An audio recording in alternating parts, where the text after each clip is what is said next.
বন্ধুরা আজকে আমরা দেখব কার্টুন, তবে ছোটবেলায় যেভাবে দেখতাম সেভাবে নয়। কার্টুনের এমন কিছু দৃশ্য যেগুলো ইলজিক্যাল, যেগুলো ছোটবেলায় দেখে আমরা অনেক মজা নিতাম। হ্যাঁ, এটা মানছি যে কার্টুনে লজিক খোঁজা মানে এটা একটা বোকামির কাজ, কিন্তু তারপরও এই বোকামিটা আপনাদের জন্য করতে চলেছে। তো ভিডিওটি না টেনে সম্পূর্ণ দেখতে থাকুন।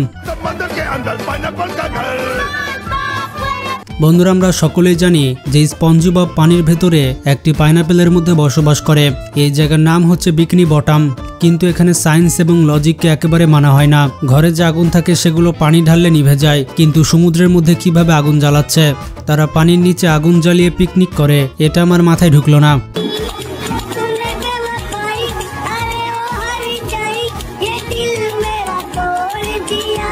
কিছু সময় তো আমরা দেখতে পাই এই সমুদ্রের নিচে স্পঞ্জববের যে ঘর রয়েছে সেখানে আগুন ধরে গিয়েছে। কি একটা অবস্থা! লজিকের মা বোনকে একেবারে উড়িয়ে দিয়েছে।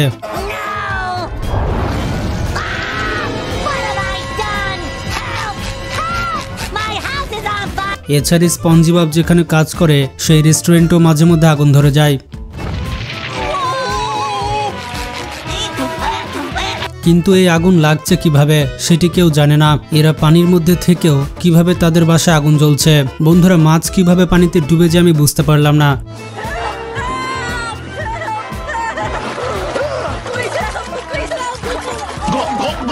স্পঞ্জবব যেখানে পানির নিচে বসবাস করে সেখানে সে পানিতে কিভাবে ডুবে যায়। যারা পানির উপরে বসবাস করে তারা পানিতে ডুবে যায়।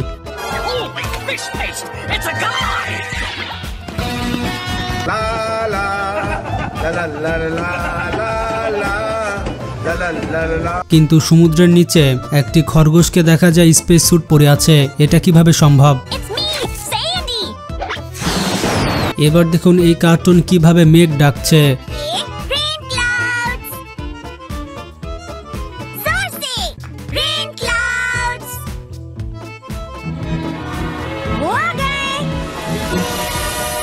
এভাবে ডাকলে যদি মেঘ চলে আসে তাহলে যারা রাজস্থানে বসবাস করে তারা তো এভাবে ডেকে ডেকে পানির বন্যা বইয়ে দিবে। ডোরা বাচ্চাদের টাইম এমন ভাবে নষ্ট করেছে যা আজ পর্যন্ত কেউ করেনি। এই ডোরা বারবার একই প্রশ্ন জিজ্ঞেস করে বাচ্চাদের মাথা খেয়ে ফেলতো।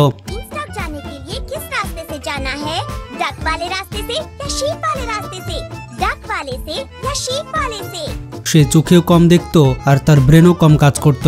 সে এমন একটা মেয়ে ছিল যে নিজে নিজে সিদ্ধান্ত নিতেই পারতো না। যদি একটা সিদ্ধান্ত নিয়েও নিত তবুও স্লো কম্পিউটারের মতো সেটি বারবার প্রসেস করতেই থাকতো।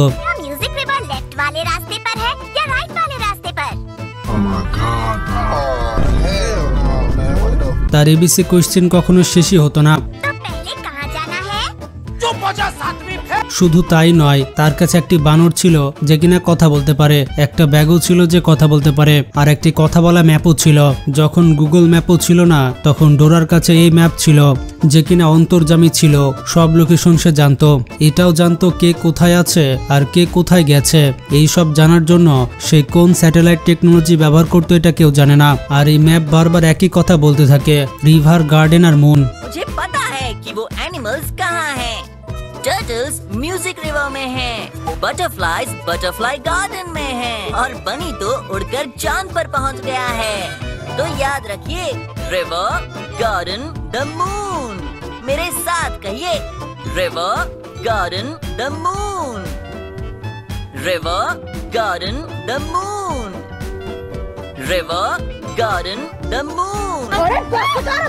আর ডোরার কাছে যে ব্যাগ ছিল সেটাও কম যায় না। বন্ধুরা এই ব্যাগের যে আইকিউ আছে তার থেকে এখনকার ছোট বাচ্চাদের আইকিউ অনেক বেশি। ये नन्हा स्टार हमेशा अपने प्यारे दोस्त मून के पास चमकता रहता है। डोरा, मुझे लिटिल स्टार दिख ही नहीं रहा है। डोरा और बूट्स को कोई ऐसी चीज चाहिए जिससे कि वो दूर तक देख सकते हैं। क्या इसके जरिए दूर तक देख सकते हैं? এই কার্টুনের চাঁদ তারা থেকে সবকিছুই মানুষের মতো কথা বলতে পারে। কি একটা অবস্থা! এখানে দেখানো হয়েছে তারা অনেক ছোট।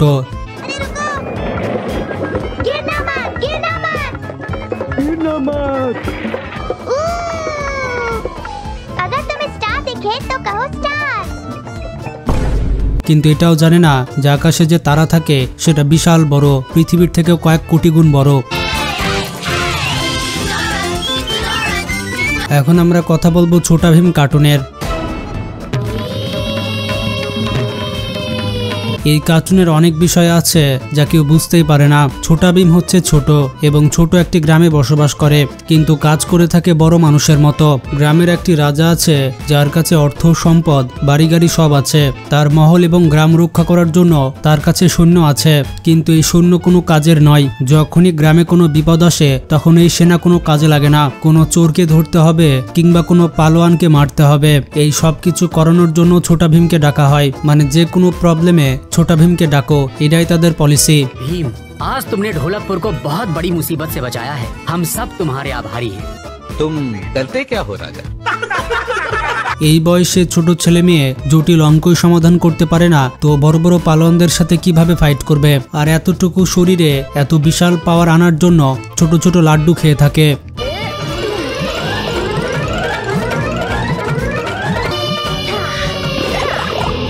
ভাই, নারু থেকে এত এনার্জি কোত্থেকে আসে? যে পরিমাণ লাড্ডু ছোটা ভীম খেয়ে থাকে সেই হিসেবে তার পাওয়ার নয় বরঞ্চ ডায়াবেটিস পাওয়ার কথা, তার বডি বাড়ার কথা নয় বরঞ্চ লুজ মোশন হওয়ার কথা। কিন্তু এখানে তেমন কিছুই হয় না। ডোরা কার্টুনের মতো এখানেও একটি বানর রয়েছে যে কিনা কথা বলতে পারে। আর ছোটা ভীমের যত ক্যারেক্টার রয়েছে সবাই গ্রীষ্মকাল হোক, বর্ষাকাল বা শীতকাল একই পোশাক পরে থাকে। তারা অর্ধ উলঙ্গ থাকতেই পছন্দ করে। ঠিক এমনই কিছু হয়ে থাকে মোটু পাতলু কার্টুনে।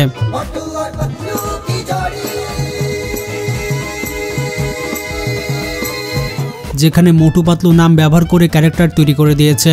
এখানে একটি গ্রাম রয়েছে যে গ্রামকে রক্ষা করার জন্য পুলিশও রয়েছে, কিন্তু সেখানে পুলিশ আসলে কোনো কাজের না। তাদের গ্রামে মানে ফুরফুরি নজরে যত প্রবলেম আসে সব সমাধান করে মোটু আর পাতলু। যে কোনো সমস্যা হলে মোটু পাতলুর জুড়ি চলে আসে। কোনো চোরকে ধরতে হবে, ডাকো মোটু পাতলুকে। কোনো ভিলেনকে পিটাতে হবে, ডাকো মোটু পাতলুকে। সব থেকে বেশি নো লজিক অ্যাকশন মোটু পাতলুতে হয়ে থাকে। একবার দেখুন কিভাবে মিসাইলকে লাথি মারছে। তাদের শরীর হচ্ছে লোহা, যেখানে ছোটখাটো মিসাইল কিছু করতে পারছে না, বড় বড় গুন্ডা কি করবে?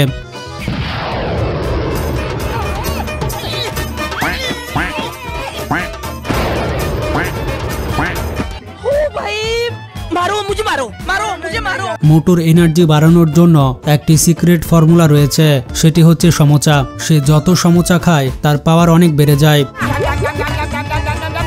কিন্তু এই শক্তি কোন সায়েন্সের কোন ফর্মুলা অনুযায়ী পাচ্ছে সেটা তো বোঝা যাচ্ছে না। যদি কোনো সাধারণ মানুষ প্রতিদিন এত বেশি সমোচা খায় তাহলে প্রথম বিষয় হচ্ছে ওই জিনিসটা খেতে তার আর ভালোই লাগবে না। এটি হচ্ছে ল অফ ডিমিনিশিং মার্জিনাল ইউটিলিটির ফর্মুলা। আর এত বেশি সমোচা খাওয়ার জন্য তার লুজ মোশন হয়ে যাবে, আর এত বেশি তেল খাওয়ার জন্য তার হার্ট অ্যাটাক হয়ে যাবে। বন্ধুরা, আমি জানি কমেন্ট বক্সে আপনারা গালি দেওয়ার জন্য রেডি আছেন যে কার্টুনের লজিক কেউ ধরে নাকি। আরে ভাই, আমি শুরুতে বলেছি আমি জেনে শুনে এই ননসেন্সের কাজটি করছি। ভিডিওটা জাস্ট এন্টারটেনমেন্টের জন্য ছিল, এটা আসলে কোনো সিরিয়াস লজিকের বিষয় ছিল না।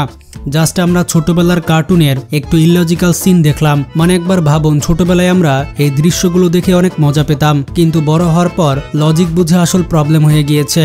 এখন শুধু মুচকি মুচকি হাসি যে এই সিনগুলো দেখে আমরা কতই না মজা পেতাম। তো যাই হোক, আপনার পছন্দের কার্টুন কোনটি তার নাম কমেন্ট করে জানাতে ভুলবেন না। আজকে পর্যন্তই, ভালো থাকবেন, টেক কেয়ার।